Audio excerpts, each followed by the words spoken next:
Módulo 1, semana 3. É a segunda lista, né? Exercício 1. Escreva uma parametrização RT para a reta que passa pelo ponto 7, 8, 9 e que é ortogonal aos vetores 1, 2, 3 e 4, 5, 6. Então eu quero uma reta que passe por esse ponto e tem uma direção que seja ortogonal àqueles dois vetores, né? Você vai escrever R de t igual a 7, 8, 9. Claro, esse problema tem várias soluções. Estou pedindo uma parametrização. Tem várias parametrizações para a mesma reta, né? Mas o que você vai fazer, que seria mais fácil, seria escrever essa parametrização assim. E o que está faltando é descobrir um vetor V que seja ortogonal a esses dois e que não seja o vetor nulo. É só fazer o produto vetorial, né? Eu não vou fazer não. Você faz o produto vetorial desses dois e coloca ali no lugar do V. Vai dar um bando de números, você vai deixar assim. Vai aparecer aqui alguma coisa. Tá. Pronto, tá aí. Isso é a parametrização. Você não vai escrever x de t igual a 7 mais t vezes o número que está aqui. Y de t igual a 8 mais t vezes o número que está lá. Porque é completamente inútil você fazer esse tipo de coisa, né? Você deixa o vetor, que o vetor é muito melhor do que um bando de equação, certo? Então essa é a questão 1. Questão 2 é tão fácil quanto, né? Eu tenho uma função φ que descreve aí a trajetória de alguma coisa. Então, φ de t é igual. É alguma coisinha em R3, cosseno t, seno t, t. Para fazer esse exercício, você não precisa fazer a menor ideia de como é a trajetória dessa coisa, certo? Mas de qualquer forma, aqui cosseno t, seno t, você vê que no plano XY é uma partícula que está rodando. E o z está crescendo, então ao mesmo tempo que ele vai rodando, ele vai subindo e é uma hélice assim, né? Então é uma coisa assim, né? Certo? Esse aqui é o eixo z. Então tem essa hélice aí.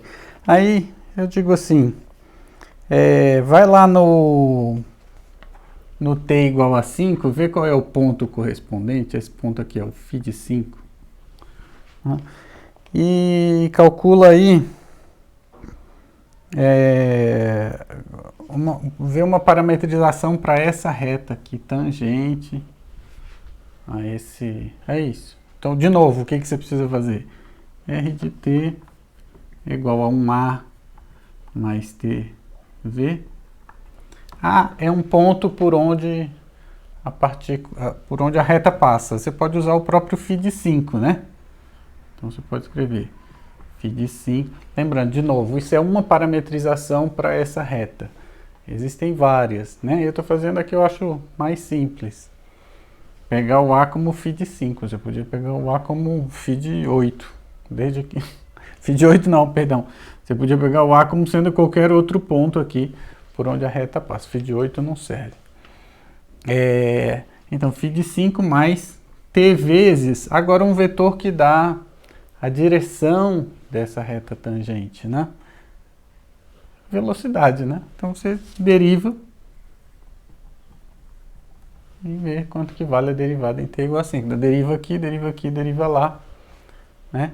Aqui vai dar 1, aqui vai dar cosseno t, aqui vai dar menos seno t, substitui o valor 5, vai dar um bando de número, tá aqui a parametrização, né?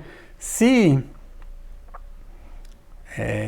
alguém quiser saber os números, aí você substitui os números. Aí vai aparecer seno, cosseno. Se a pessoa gostar realmente de números, aí você põe na calculadora e vê quanto é o cosseno de 5, certo? Mas isso aqui para mim já é uma resposta, já tá bom. Agora, se a instrução do enunciado disser para você, não, eu quero que você ponha aí o número, aí você põe o número, certo? Põe na calculadora. Na prova vai poder usar a calculadora, né? Porque quem sou eu de impedir você de usar calculadora numa prova remota, né? Não? Vamos lá, exercício 3. O exercício 3 é a mesma curva que eu apaguei, só que agora é um t igual a 2, e aí é o seguinte, além da velocidade,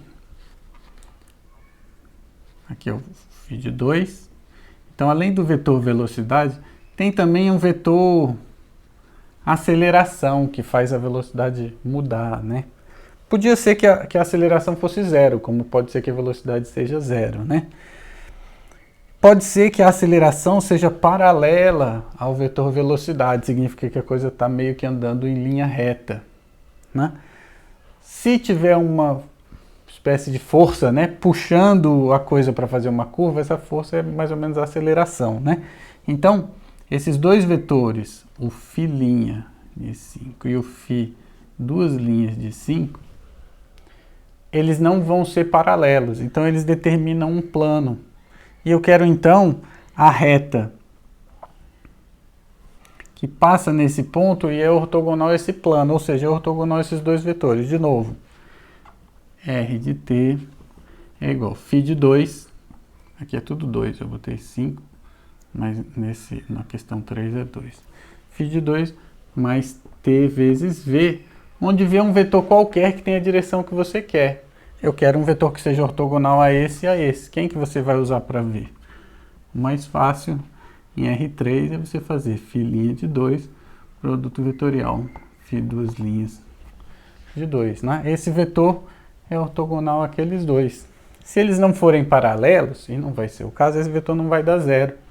Então ele serve para fazer a parametrização, certo? Claro, aí você pega e faz as contas, põe os números aí, certo? Mas o exercício é isso, não tem, além de fazer conta agora, não tem mais nada para fazer, né? O exercício 4, eu não vou fazer não, mas é assim, deriva com respeito a x, deriva com respeito a y, deriva com respeito a x. Cada vez que você deriva, você tem uma nova função, aí você deriva de novo, né? Como no cálculo 1 mesmo. O que acontece é o seguinte, é que tem um teorema, e eu acho que nenhuma aula eu falo isso direito, mas que diz assim, quando essas derivadas parciais são contínuas, você pode trocar a ordem de derivar primeiro com respeito a x, depois com respeito a y, ou derivar com respeito a y e depois com respeito a x, dá na mesma, certo? Mas você precisa que as derivadas sejam contínuas, todas elas. E aí quando isso acontece, tanto faz a ordem que você faz a conta. Isso é uma coisa interessante, né? Quando você faz por um caminho, você vai por um caminho que dá um monte de coisa, você faz pelo outro caminho um monte de coisa, no final dá igualzinho, certo? Trocar a ordem da derivação não muda nada se essas derivadas parciais todas, de todas as ordens, forem contínuas, certo? Tem um teorema que diz isso, então eu só botei você aqui para ficar fazendo essa conta aí, mas no final você pode constatar que deu sempre a mesma coisa, tanto fazer numa ordem quanto na outra ordem, certo? E por fim, o exercício 5. O exercício 5 é mais interessante, porque é o seguinte, a gente tem uma função f de R2 em R, e eu tenho duas coisas, uma reta de R em R2 e uma função φ, que é como se fosse uma partícula, que é uma partícula andando em linha reta ao longo do tempo, e aqui é uma partícula fazendo uma curva aí ao longo do tempo, e elas estão andando aqui no domínio dessa função f, né? Então a gente pode fazer a composição, né? Por exemplo, esse f aqui podia ser uma temperatura, a temperatura em cada ponto numa chapa, né? E aí, ao longo do tempo, quando você faz a composição, tem uma formiguinha andando em cima da chapa. Então, ao longo do tempo, essa formiguinha tem uma posição e a essa posição tem associada uma temperatura.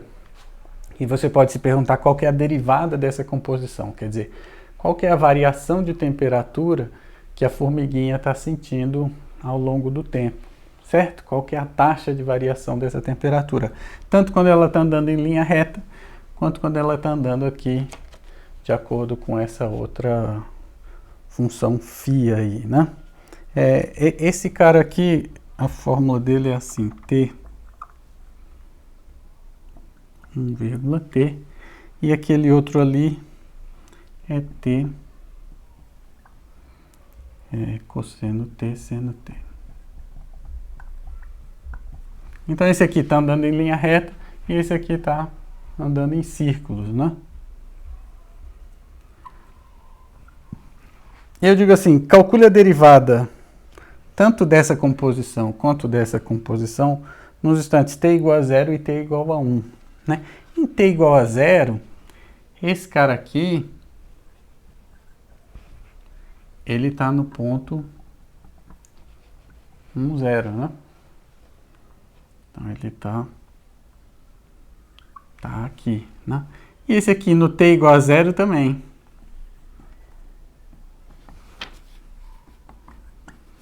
No mesmo ponto. Isso aqui é uma linha reta. Como é que é essa linha reta? O y varia e o t fica fixo. E esse aqui está andando em círculos, né? Antes de responder esse exercício, bom, em t igual a 1 aí é tudo diferente. Em t igual a 1, esse carinha está aqui. E esse aqui em t igual a 1 está em outro canto aí. Pontos completamente diferentes. Então, quando você calcular a derivada dessa composição no t igual a 1, desse cara e daquele cara, deve dar coisas diferentes. Mas eu queria chamar a atenção para o t igual a 0, quer dizer, são duas formiguinhas, tá? Uma vermelha e uma azul. Certo? Tanto a formiguinha vermelha quanto a formiguinha azul estão passando pelo mesmo ponto, ok? E qual que é a velocidade desse carinha aqui? A derivada da função f no ponto 0, né? A derivada disso aqui é 0, 1. A velocidade é assim, apontando para cima, o vetor 0, 1. Isso é a velocidade da formiguinha vermelha, né?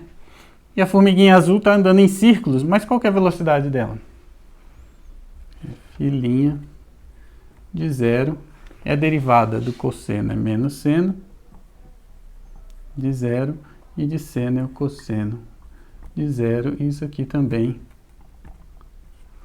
é o vetor 0, 1. Então, essas duas formiguinhas, apesar de elas estarem fazendo caminhos diferentes, elas passam pelo mesmo ponto com a mesma velocidade, certo? E isso vai fazer... A gente acho que ainda não viu, mas a gente vai ver no curso. Isso vai fazer com que a derivada dessa composição e a derivada dessas aqui sejam iguais. Então, apesar do caminho ser completamente diferente, como elas estão passando no mesmo ponto com a mesma velocidade, a taxa de variação da temperatura que elas vão sentir naquele ponto é a mesma. Depois não, depois fica diferente. Mas naquele ponto é a mesma taxa de variação. Certo? Então, o objetivo é você calcular isso e você vai ver que nesse t igual a 0 vai dar a mesma taxa de variação. Certo? Aqui tem uma coisa que parece um pouco com cálculo 1, que é o seguinte: quando a gente junta essas duas funções, eu passo a ter uma função agora que é de R em R. Né? No cálculo 1, quando você tinha uma composição de duas funções de R em R, você usava a regra da cadeia para fazer as contas, né? E aqui, você podia dizer, pô, eu queria usar então a regra da cadeia, só que quando você separa as duas funções, elas não vão de R em R. Então a regra da cadeia do cálculo 1 não vai funcionar aqui. A gente vai usar a regra da cadeia para várias variáveis. É isso, a regra da cadeia vai fazer com que a derivada seja a derivada da f, né? aquele negócio, a derivada da f aplicado, né, da de fora aplicada na de dentro, vezes a derivada do de dentro. E a derivada do de dentro, lá no cálculo 1, né, se isso aqui fosse tudo R, você ia escrever assim, f' de R0 vezes R' de 0. Então, essa taxa de variação, ela depende do R0, do ponto onde você está passando, e depende da derivada, que é a velocidade. Então, depende só do ponto onde está passando e da velocidade. Se você tiver a composição de uma outra coisa que passa no mesmo lugar com essa mesma velocidade, a taxa de variação vai ser igual, né? Se fosse uma outra função, ia ser f'